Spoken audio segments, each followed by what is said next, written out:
Hi all, അസ്സലാമു അലൈക്കും. Welcome back to Silna's kitchen. ഇന്നത്തെ റെസിപ്പി നല്ല ടേസ്റ്റി ആയിട്ടുള്ള ഒരു അടിപൊളി സോഫ്റ്റ് ആയിട്ടുള്ള പഞ്ഞി പോലത്തെ ഒരു റൊട്ടി റെസിപ്പിയാണ്. ഈ റൊട്ടി രാവിലെ ചുട്ട് വൈകിട്ട് വരെ ഇരുന്നാലും പഞ്ഞി പോലെ ഇരിക്കുന്ന നല്ല സോഫ്റ്റ് ആയിട്ടുള്ള റൊട്ടി റെസിപ്പിയാണ്. അപ്പോൾ ഇന്നത്തെ ഈ ഒരു വീഡിയോ സ്കിപ്പ് ചെയ്യാണ്ട് മുഴുവനായിട്ടും കണ്ടിരുന്നാലേ ഇതെങ്ങനെയാണ് തയ്യാറാക്കുന്നതെന്ന് മനസ്സിലാവുള്ളൂ. എൻ്റെ ചാനൽ ആദ്യമായിട്ട് കാണുന്നവരാണെങ്കിൽ പ്ലീസ് ഒന്ന് സബ്സ്ക്രൈബ് ചെയ്തേക്കണേ. ഒപ്പം തന്നെ ഈ വീഡിയോസിന് വേണ്ടി ഒരു ലൈക്ക് ചെയ്യാനും മറക്കരുത്. ഇനി നമുക്ക് ഈ ഒരു റെസിപ്പി എങ്ങനെയാണ് തയ്യാറാക്കുന്നതെന്ന് നോക്കാം. അപ്പോൾ ഇന്നത്തെ ഈ ഒരു റെസിപ്പി തയ്യാറാക്കാനായിട്ട് ഞാനിവിടെ മൈദാമാവാണ് എടുത്തിട്ടുള്ളത്. ഇത് മൈദാമാവിൽ മാത്രമല്ല ആട്ടമാവിലും ചെയ്തെടുക്കാവുന്നതാണ്. മൈദാമാവിൽ ചെയ്തെടുക്കുമ്പോഴാണ് കൂടുതൽ ടേസ്റ്റി ആയിട്ടിരിക്കുന്നത്. അതുകൊണ്ടാണ് മൈദ എടുത്തിട്ടുള്ളത്. അപ്പോൾ ഞാൻ ഈ മൈദാമാവ് എടുത്തിട്ടുള്ളത് 250 ഗ്രാം കപ്പിൻ്റെ അളവിൽ 3 കപ്പ് മൈദാമാവാണ്. 3 കപ്പ് മാവും ഈ ഒരു പാത്രത്തിലേക്ക് ഇട്ട് കൊടുത്തിട്ടുണ്ട്. ഇനി ഞാൻ ഇതുപോലൊരു കയ്യിലെടുത്ത് വെച്ചിട്ടുണ്ട്. ഇതിലേക്ക് കുറച്ച് സോഡാപ്പൊടി ഇട്ട് കൊടുക്കാം. ഒരു നുള്ള് സോഡാപ്പൊടിയും ആവശ്യത്തിനുള്ള ഉപ്പും 1/4 സ്പൂൺ പഞ്ചസാരയുമാണ് ഇതിലേക്ക് ഇട്ട് കൊടുക്കുന്നത്. ഇനി ഇതിലേക്ക് കുറച്ച് വെള്ളം ഒഴിച്ചു കൊടുത്തുകൊണ്ട് കൈവച്ച് നന്നായിട്ടൊന്ന് കലക്കിയെടുക്കാം. എന്നിട്ട് വേണം ഇതിലേക്ക് ഒഴിച്ചു കൊടുക്കാൻ. ഇത് മൂന്നും നന്നായിട്ട് വെള്ളം ഒഴിച്ച് കലക്കിയതിന് ശേഷമാണ് ഇതിലേക്ക് മിക്സ് ചെയ്ത് നമ്മൾ കുഴച്ചെടുക്കുന്നതെങ്കിൽ എല്ലായിടത്തും കറക്റ്റായിട്ട് ആ ഒരു ടേസ്റ്റ് കിട്ടും. ഈ പൊടിയിൽ നേരിട്ട് അങ്ങ് ഇട്ട് കൊടുക്കുകയാണെന്നുണ്ടെങ്കിൽ നമ്മളിത് കുഴച്ചെടുത്താലും അവിടെ ഇവിടെയൊക്കെ ആയിട്ട് അതിൻ്റെ ടേസ്റ്റ് വ്യത്യാസം വരും. ഇനി ഇതൊന്ന് കുഴച്ചെടുക്കാൻ ആവശ്യത്തിനുള്ള വെള്ളമാണ് ഞാനിപ്പോൾ ഈ ഒരു കപ്പ് അളവിൽ എടുത്തിട്ടുള്ളത്. ഇതിലിപ്പോൾ 3/4 കപ്പ് വെള്ളമാണ് ഞാൻ ആദ്യമേ തന്നെ ഒഴിച്ചു കൊടുക്കുന്നത്. പിന്നീട് വേണമെന്നുണ്ടെങ്കിൽ ഘട്ടം ഘട്ടമായിട്ട് ഒഴിച്ചു കൊടുക്കാം. ഈ മാവ് നമ്മൾ പൊറോട്ടയ്ക്കൊക്കെ കുഴച്ചെടുക്കുന്ന അത്രയും നല്ലപോലെ തന്നെ കുഴച്ചെടുക്കണം. എന്നാലേ നമ്മുടെ ഈ ഒരു റൊട്ടി നല്ല സോഫ്റ്റ് ആയിട്ട് കിട്ടുള്ളൂ.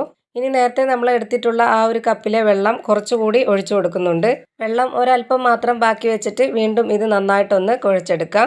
ഇനി ലാസ്റ്റായിട്ട് ഒരല്പം കൂടി വെള്ളം ഇതിലേക്ക് ഒഴിച്ചു കൊടുക്കണം. നേരത്തെ നമ്മൾ ഒരു കപ്പ് വെള്ളം എടുത്തതിൽ ബാലൻസ് വന്നിട്ടുള്ള വെള്ളമാണ് ഇതിലേക്ക് ഒഴിച്ചു കൊടുത്തത്. ഇപ്പോൾ 3 കപ്പ് മൈദാമാവിന് അതേ കപ്പ് അളവിൽ തന്നെ 1 കപ്പ് വെള്ളമാണ് ഒഴിച്ചു കൊടുത്ത് കുഴച്ചെടുത്തിട്ടുള്ളത്. ആദ്യമേ തന്നെ വെള്ളം മുഴുവനായിട്ടും ഒഴിച്ചു കൊടുക്കരുത്. ഒഴിച്ചു കൊടുത്തിരുന്നെങ്കിൽ പരുവം തെറ്റിപ്പോവും. നമ്മളിതുപോലെ ഘട്ടം ഘട്ടമായിട്ട് ഒഴിച്ചു കൊടുത്ത് വേണം കുഴച്ചെടുക്കാൻ. ഇപ്പോൾ ഒരു ഏകദേശം 10 മിനിറ്റോളം എടുത്തിട്ടുണ്ടാവും ഞാൻ ഇതുപോലെ നന്നായിട്ട് കുഴച്ചെടുക്കാനായിട്ട്. മാവ് നന്നായിട്ട് കുഴച്ചെടുക്കണം. എന്നാൽ മാത്രമേ നമ്മുടെ റൊട്ടിയും നല്ല സോഫ്റ്റും പെർഫെക്റ്റും ആയിട്ട് ഇരിക്കുള്ളൂ. ഇനി ഇത് 1 മണിക്കൂർ നേരം ഒന്ന് റെസ്റ്റ് ചെയ്യാനായിട്ട് മാറ്റി വെച്ചേക്കാം. ഇപ്പോൾ 1 മണിക്കൂർ കഴിഞ്ഞിട്ടുണ്ട്. ഇനി ഇതൊന്ന് തുറന്നു നോക്കാം. ഇപ്പോൾ മാവ് നല്ലോണം സോഫ്റ്റ് ആയിട്ട് കിട്ടിയിട്ടുണ്ട്. ഇനി ഇത് റെഡിയാക്കി എടുക്കുന്നതിന് മുമ്പായി ഒരു കാര്യം കൂടി ചെയ്യാനുണ്ട്. ഇതുപോലൊരു ബൗളിലേക്ക് 1/4 കപ്പ് അളവിൽ ഓയിലാണ് ഒഴിച്ചു കൊടുക്കുന്നത്. ഇനി ഇതിലേക്ക് 3 സ്പൂൺ അളവിലുള്ള മൈദപ്പൊടിയും ഇട്ട് കൊടുക്കാം. ഇനി ഇത് നന്നായിട്ടൊന്ന് ഇളക്കി യോജിപ്പിക്കാം. ഇപ്പോൾ ദാ ഈ ഒരു പരുവത്തിലാണ് കിട്ടിയിട്ടുള്ളത്. ഇത്രയും കട്ടി പോരാ, കുറച്ചുകൂടി കട്ടിയായിട്ടിരിക്കണം. അപ്പോൾ അതിന് വേണ്ടിയിട്ട് 1 സ്പൂൺ അളവിലും കൂടെ മൈദപ്പൊടി ചേർത്ത് കൊടുത്ത് നന്നായിട്ടൊന്ന് മിക്സ് ചെയ്തെടുക്കുന്നുണ്ട്. ഇപ്പോൾ ദാ ഇതുപോലെ നന്നായിട്ടൊന്ന് മിക്സ് ചെയ്തെടുത്തിട്ടുണ്ട്. ഇതാണ് നമ്മുടെ ഈ ഒരു മിക്സിൻ്റെ പരുവം. ഇനി ഞാൻ നേരത്തെ റെഡിയാക്കി വെച്ചിട്ടുള്ള ആ മാവിൽ നിന്നും കുറച്ച് മാവെടുത്ത് ഇതുപോലെ ചെറിയൊരു ബോൾസ് ആക്കി എടുത്തിട്ടുണ്ട്. ഇതിൽ നമുക്ക് കുറച്ച് പൊടിയൊക്കെ ഇട്ട് കൊടുത്തിട്ട് നന്നായിട്ടൊന്ന് പരത്തിയെടുക്കണം.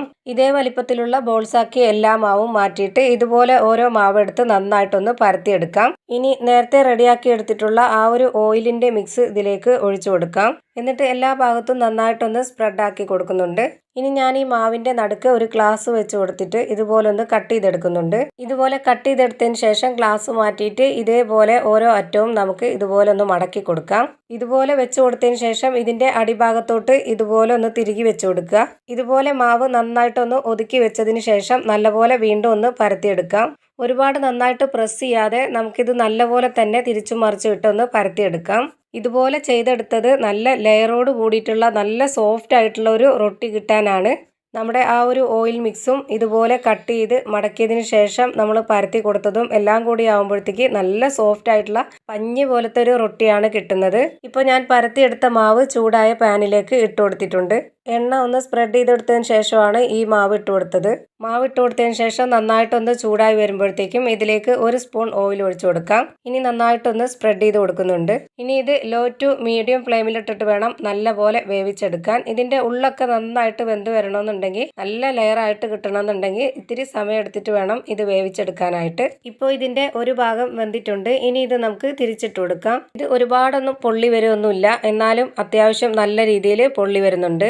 അതുകൊണ്ടാണ് ഇതിൻ്റെ ഉള്ളൊക്കെ നല്ല ലെയറോട് കൂടി ഇളകി വരുന്നത്. ഇനി ഈ ഭാഗം ഒന്നുകൂടി വെന്ത് കിട്ടാനുണ്ട്. അതിനായിട്ട് ഞാനിതൊന്നുകൂടി തിരിച്ചിട്ട് കൊടുക്കുന്നുണ്ട്. ഇതേപോലെ താഴത്തെ ഭാഗവും കൂടി വെന്ത് വരണം. ഇപ്പോൾ 2 സൈഡും നന്നായിട്ട് വെന്ത് കിട്ടിയിട്ടുണ്ട്. ഇനി ഇത് നമുക്ക് എടുത്തു മാറ്റാം.